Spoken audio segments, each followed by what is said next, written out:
E aí pessoas, beleza? Aqui quem fala é o Joe. E eu sou a Malu. E hoje, no último vídeo de nossa série especial do Pantera Negra, vamos falar de representatividade. A expectativa em torno do primeiro grande filme de super-herói protagonizado por um elenco majoritariamente negro foi imensa e até virou símbolo de representatividade negra e até do afrofuturismo. Mas será que esse título é de fato merecido? Afinal, Pantera Negra representa? É o que vamos analisar neste último vídeo da nossa série. O Nerd Speaking está começando!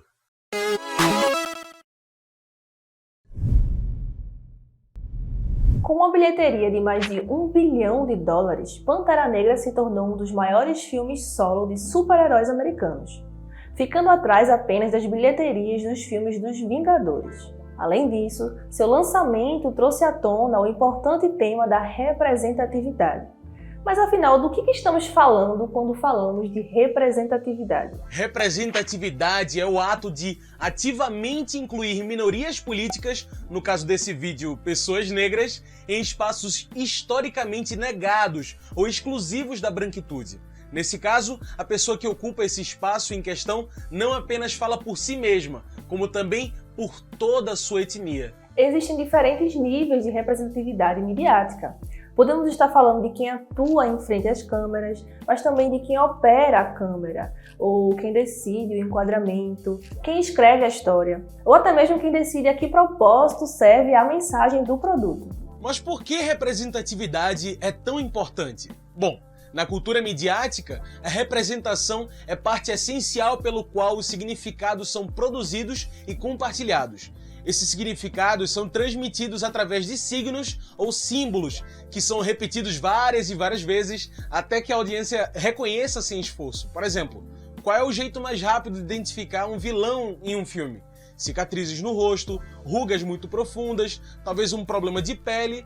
Enfim, isso é tudo muito comum. Dá pra gente imaginar alguns vilões já com essas características. Depois de repetidos à exaustão, esses símbolos se tornam uma linguagem. No nosso caso, uma linguagem cinematográfica. E essa linguagem é usada para transmitir mensagens, explícitas ou não, e que acabam moldando nossa cultura. Sem esse sistema de representações, não seríamos capazes de interpretar a realidade de maneira semelhante. Mas para isso acontecer, é preciso que a audiência tenha um repertório de símbolos e significados em diferentes textos, mídias e até no dia a dia. Dessa forma, uma imagem pode se referir a outra em diferentes contextos. Chamamos isso de intertextualidade. Quando alguns desses símbolos são associados exclusivamente a certo grupo de pessoas que compartilham semelhanças físicas, étnicas ou políticas, chamamos isso de estereótipos. Não tem como falar de estereótipo sem falar de poder. É muito simples. Quem tem o controle dos meios de produção e de reprodução para construir produtos midiáticos como estúdios, jornais, canais de televisão, etc., escolhe quais serão as imagens e como cada grupo social será representado. Citando diretamente o autor que estamos usando como referência, o estudioso cultural e sociólogo jamaicano Stuart Hall, a estereotipagem implanta uma estratégia de cisão. O normal e aceitável do anormal e inaceitável, a estereotipagem tende a ocorrer onde existem enormes desigualdades de poder. Segundo um estudo da Universidade da Califórnia, em 2020, 93% dos executivos dos estúdios, os profissionais com o poder de decisão sobre quais os filmes serão produzidos, são brancos, em Hollywood pelo menos. A participação de diretores negros é de apenas 5,5% nas 146 produções de maior bilheteria lançadas no país. Apesar do aumento progressivo de atores negros, ainda é evidente a hegemonia da branquitude no cinema hollywoodiano. Ainda segundo Stuart Hall, a hegemonia é uma forma de poder baseada na liderança de um grupo em muitos campos de atividade de uma só vez, para que a sua ascendência obrigue o consentimento generalizado e pareça natural e inevitável. O poder de controle das imagens ajuda a mascarar que a ascensão do espaço de poder, hoje ocupado pela branquitude, foi resultado de anos de extermínio dos povos originários e da escravização de africanos raptados. Isso sem falar no apartheid social, na exclusão e no assassinato dessa população. Os estereótipos criados pela branquitude reduzem, exageram e simplificam a humanidade e a complexidade de personagens negros, de pessoas negras em tela.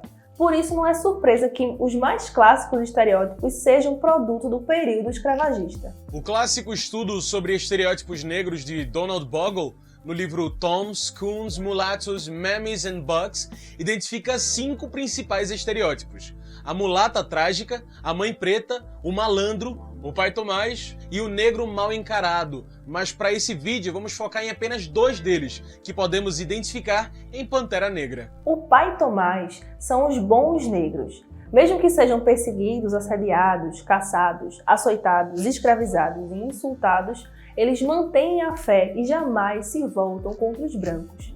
Esse estereótipo é modernizado em papéis geralmente destinados a pessoas negras, como o melhor amigo negro, ou o negro mágico e sábio que surge para ajudar o protagonista branco a superar ou aprender algo, e no mundo dos heróis, o ajudante. Esse tipo de personagem já faz parte das histórias de super-heróis desde as primeiras comics e permanece vivo até os dias atuais. Já os negros mal encarados são caracterizados por homens negros fisicamente grandes, fortes, imprestáveis, violentos, renegados, agressivos e cheios de fúria negra, hipersexualizados e selvagens. Esse estereótipo foi também atualizado no cinema em forma de gangsters, traficantes ou qualquer personagem genérico que representa a juventude urbana negra. Tanto Pantera Negra quanto Killmonger representam no cinema 2 lados de uma antiga moeda. A representação da masculinidade negra foi forjada durante as histórias da escravidão e, através delas, do colonialismo e do imperialismo.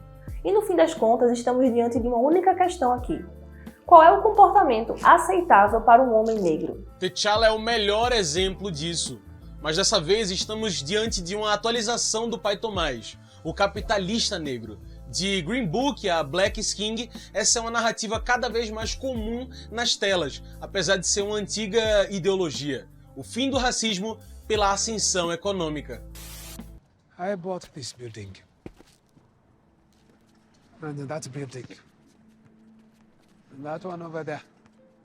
Apesar do filme solo, T'Challa age como um intermediário do excepcionalismo americano.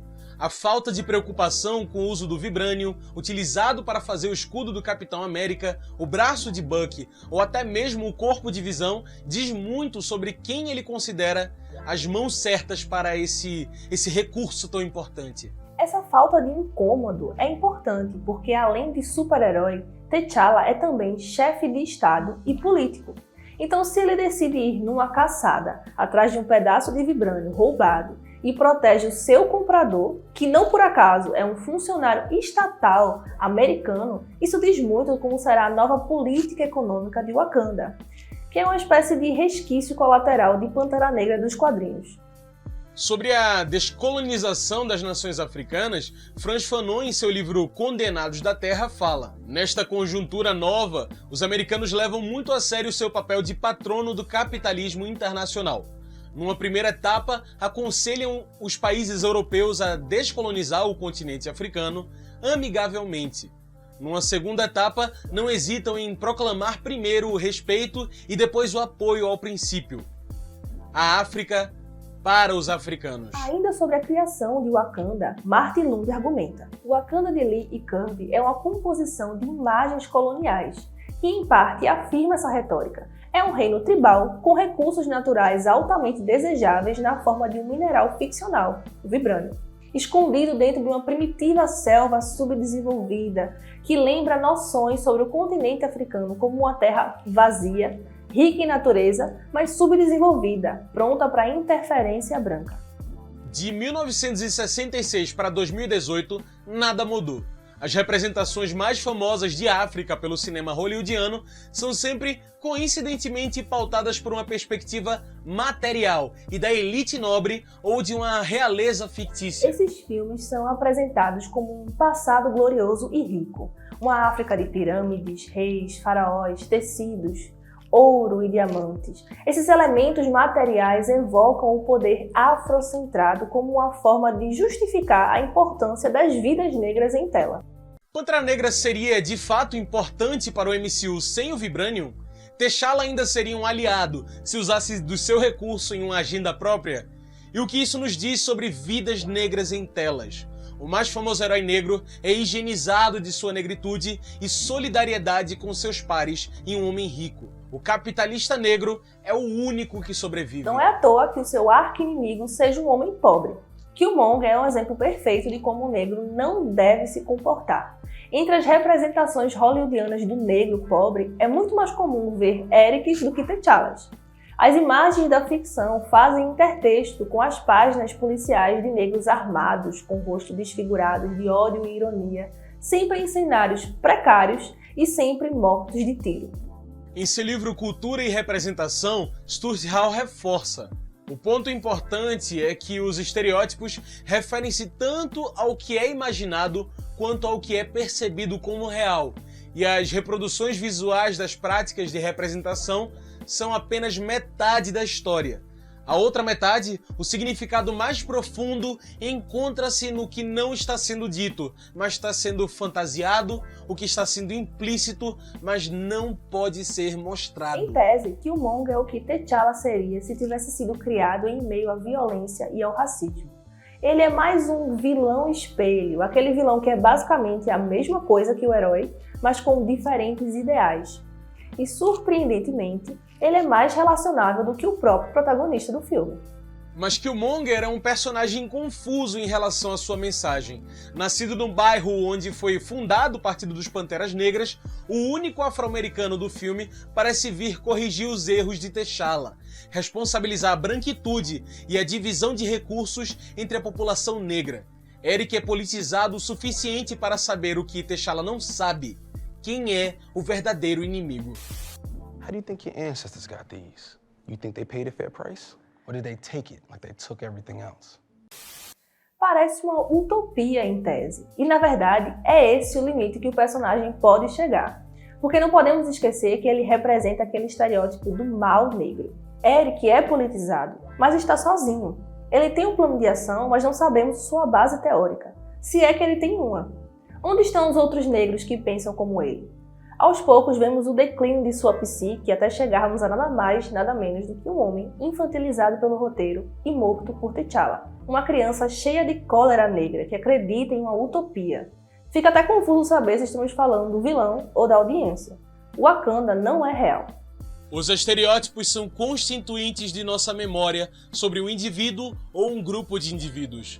Eles também nos permitem reconstruir a memória que temos destes, de modo a alterar a realidade na qual está inscrito, de modo a que estes se encontrem de acordo com o estereótipo que já se detém. Quanto mais recurso Eric alcança, mais ele se aproxima da caricatura do militante unidimensional hollywoodiano, principalmente em torno do Partido dos Panteras Negras. O crítico Odd Ederson já falou em entrevista à NBC News: em muitos filmes, os Panteras Negras são marginalizados ou ignorados. Você vê os punhos erguidos, as armas, as jaquetas de couro. É fetichista. Mas quem eram os Panteras? É claro que o filme não tem a obrigação de responder isso, mas o uso de elementos que tangem o partido deixa margem para a interpretação de onde veio o radicalismo de Killmonger. Existe também uma visão muito simplista, resumindo as ações de libertação da população negra ao acesso militar e armamentista.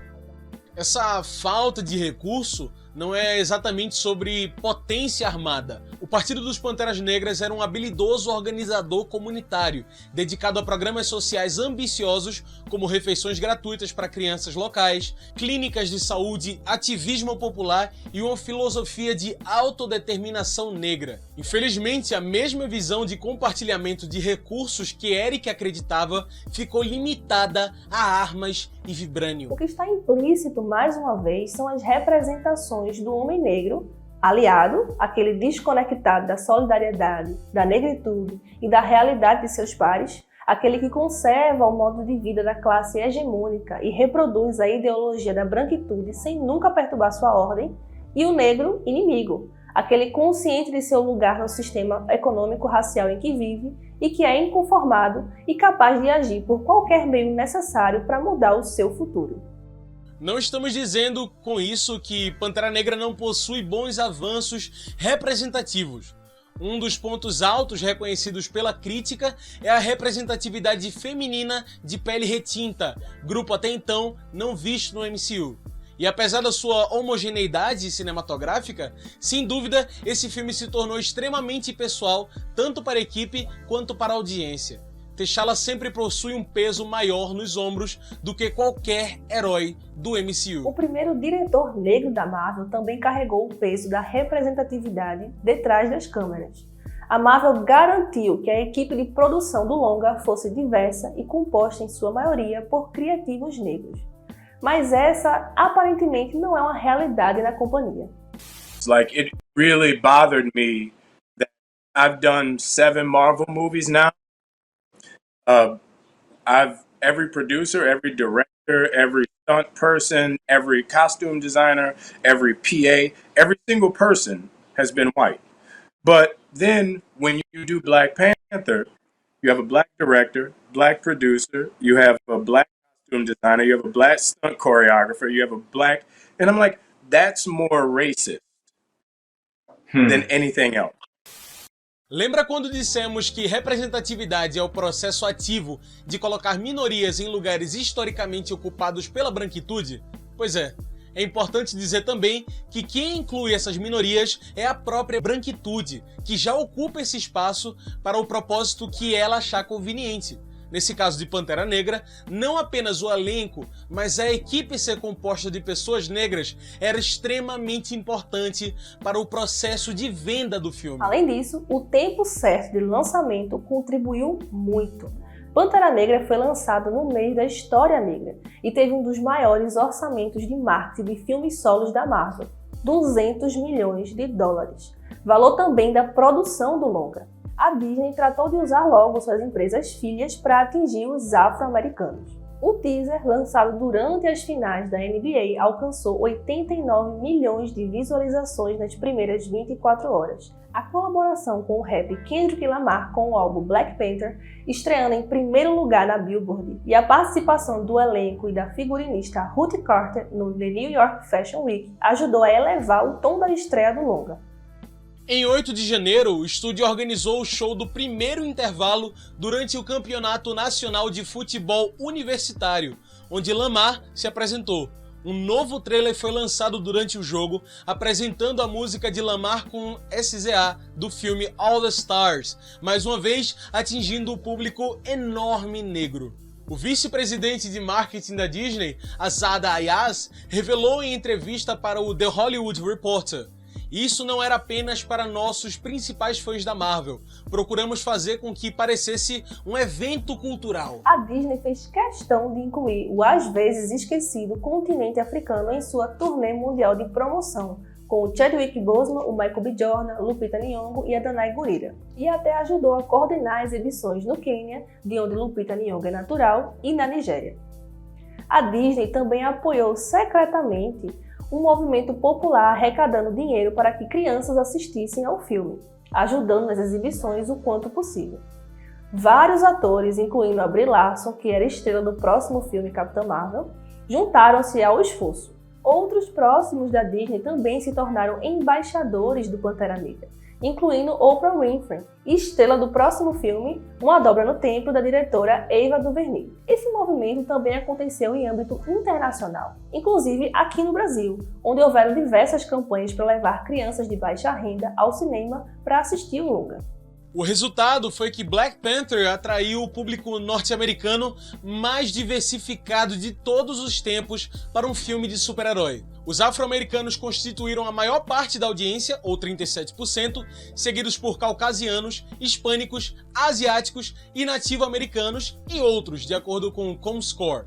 Geralmente, os consumidores negros representam cerca de 15% do público. O editor-chefe do Fandango, Eric Davis, tweetou que as primeiras 24 horas de venda antecipada de ingressos do filme excederam as de qualquer outro filme do universo cinematográfico da Marvel. O Twitter informou que Pantera Negra foi um dos filmes mais tweetados de 2017, apesar de nem ter estreado naquele ano. A euforia era gigantesca. O projeto de produção para Pantera Negra existe desde 1994. Na época, a ideia era escalar o Wesley Snipes para fazer o papel do T'Challa. Depois de recuperar os direitos do longa vendido na década de 90, a Marvel ainda não sabia o que fazer com a história de Wakanda. E depois que a Marvel conseguiu dinheiro suficiente para o seu projeto de fazer 10 filmes adaptados, a lista era Pantera Negra, Capitão América, Nick Fury, Homem-Formiga, Doutor Estranho, Gavião Arqueiro, Power Pack, Shang-Chi, o Manto e a Adaga e Vingadores. Os planos obviamente mudaram, e o universo cinematográfico da Marvel foi lançado em 2008 com o filme Homem de Ferro, que impulsionou a primeira fase ao lado de Capitão América e Thor. Com a política dos quadrinhos, os principais lançamentos foram sendo priorizados baseados na ansiedade dos conflitos americanos do momento, algo que inclusive falamos lá no primeiro vídeo. E com Pantera Negra não seria diferente. A violência policial e os assassinatos arbitrários da população negra estavam sendo visibilizados mais do que nunca. As vítimas começaram a usar as redes sociais para denunciar um problema histórico. Além disso, movimentos online como o Black Lives Matter começaram a eclodir protestos por todo o país, ganhando visibilidade internacional. Houve também boicotes a grandes empresas americanas com políticas racistas, inclusive a responsabilização de atitudes da própria Disney. A tensão racial criada pelos protestos, alinhada à possibilidade de organização através das redes sociais, abriu precedentes para um novo movimento pelos direitos civis, semelhantes aos que explodiram na década de 60 e 70. Por isso era necessária uma nova estratégia, já que o MCU é conhecido por sempre representar uma visão idealizada de instituições americanas, principalmente as militares. Isso podia pegar muito mal em um filme como Pantera Negra. E a Disney conseguiu fazer um trabalho impressionante de conciliação. Por um lado, o filme consegue mostrar as reivindicações atuais da comunidade negra, mas sem necessariamente incentivar nada muito radical. E, ao mesmo tempo, supre essa carência da representatividade. Mas será que não é esperar muito de um filme de super-herói? Você deve estar se perguntando isso. De fato, com certeza é. Pantera Negra é um produto corporativo de uma empresa multimilionária, mas foi transformado em um produto social, um movimento cultural, um monolito da diversidade e até uma imagem utópica de futuro. Mas estamos nos esquecendo que as empresas como a Disney têm um papel central na cristalização de imagens e sentidos que perduram durante anos e anos. A nossa resposta a esse tipo de produto é mais uma confirmação do poder que ela tem em moldar a nossa ideia de revolução e de quem é o nosso verdadeiro inimigo. E acreditem, os métodos de nos atingir só vão ficar cada vez mais eficazes. Ainda veremos as consequências dessa representatividade no futuro. Mas até lá, uma coisa é certa. Pantera Negra é um marco na história do cinema. Uma verdadeira vitória para Marvel.